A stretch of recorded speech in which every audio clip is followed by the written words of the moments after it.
திமுக தலைமைக்கும் அதுக்கும் சம்மந்தமே இல்லை. திமுக தலைமையே அதில் இன்வால்வே இல்லை. ஏன்னா Duraimurugan senior minister, right. Nehru ரொம்ப டாப் மோஸ்ட் சீனியர் முதன்மை செயலாளர். அவர் வந்து மாநாடு நடத்திய 10,000 கோடி கடனில் இருக்கேன்னு புலம்பிக்கிட்டு இருக்கவர்.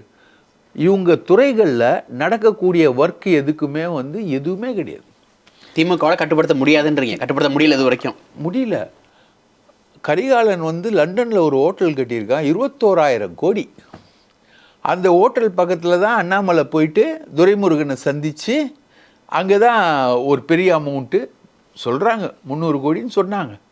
அவ்வளோ டிரான்ஸ்ஃபர் ஆச்சு. ஏன்னா அமலாக்கத்துறை ரெய்டு வந்து துரைமுருகனுக்கு வரக்கூடாது, துரைமுருகன் கொடுத்த காசு அது. அதே மாதிரி அண்ணாமலை வந்து கோவையில் போட்டி போடும்போது திமுகவுடைய பொதுச் செயலாளர் யாருக்கு காசு கொடுக்குறா?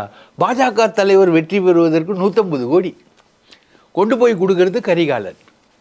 போலீஸ் பிடிச்சிருச்சு, உளவுத்துறை போலீஸ் பிடிச்சிருச்சு. அப்போது ஸ்டாலினுக்கு எப்படி இருக்கும்? பொதுச் செயலாளரே பாஜகவோட மாநில தலைவர் வெற்றி பெறதுக்கு காசு கொடுக்குறாரு அப்படின்ற அந்த நிஜத்தை வந்து முதல்வர் வந்து முழுங்கிறதுக்கு எவ்வளோ கஷ்டப்பட்டிருப்பார். ஏன்னா சீனியர் தலைவர்.